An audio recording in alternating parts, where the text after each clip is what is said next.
Could you become evil? Not theoretically, not in some distant hypothetical. Could you, the person watching this right now, be turned into someone who humiliates, tortures, and dehumanizes another human being? Your answer is no. Everyone's answer is no. And that is exactly why it keeps happening. In 1971, a psychologist named Philip Zimbardo recruited 24 perfectly normal college students for a 2-week experiment. He randomly assigned half of them to be prisoners and half to be guards in a simulated prison built in the basement of Stanford University. The experiment was supposed to last 14 days. It was shut down after 6.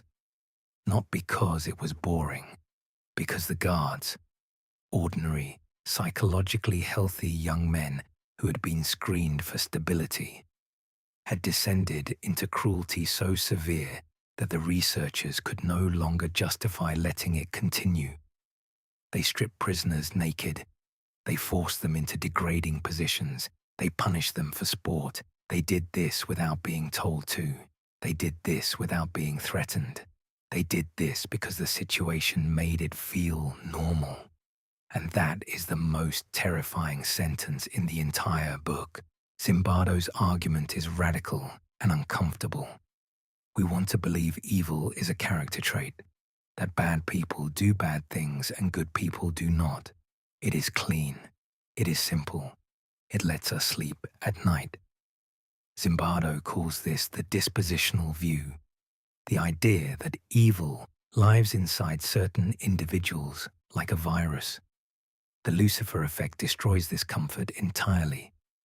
Zimbardo argues for the situational view, that ordinary people commit extraordinary evil when the situation is engineered to produce it. The ingredients are disturbingly simple. Give someone a role with power. Remove personal accountability through uniforms or anonymity. Provide authority figures who implicitly approve. Dehumanize the target. Give them numbers instead of names. Call them animals instead of people. Create group pressure so that resistance feels like betrayal, and gradually escalate. Never ask someone to do something monstrous on day 1. Ask them to do something small and questionable, then slightly worse the next day, then worse again. By the time they reach cruelty, they have built a staircase of tiny justifications, and each step felt reasonable from the one before it. This is not a theory. This is what happened at Stanford. This is what happened at Abu Ghraib. This is what happens in every genocide, every war crime, every institutional abuse scandal throughout human history. The system creates the behavior. The individual just follows the path. But Zimbardo does not end in despair. The final third of the book introduces something he calls the heroic imagination. If evil is situational, so is heroism.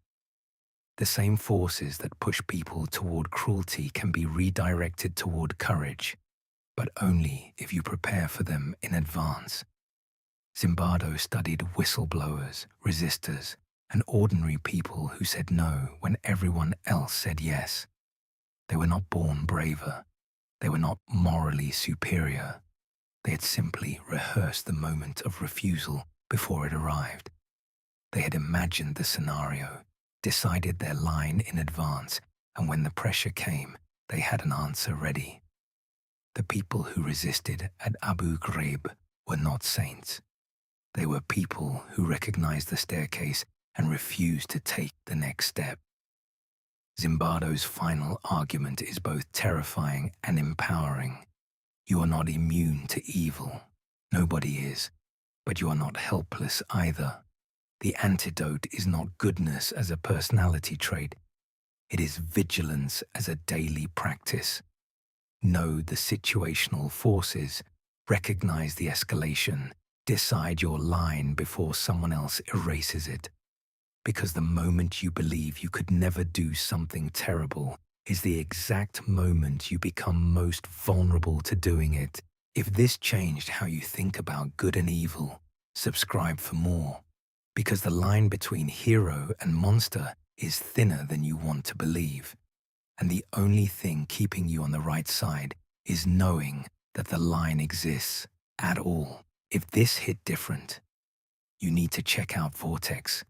It is a private platform where ideas like books like The Lucifer Effect by Philip Zimbardo, book summary, come alive. Not just content, immersive worlds, AI that actually knows the material, a community that goes deep, private beta, limited spots, link in bio. Do not sleep on this.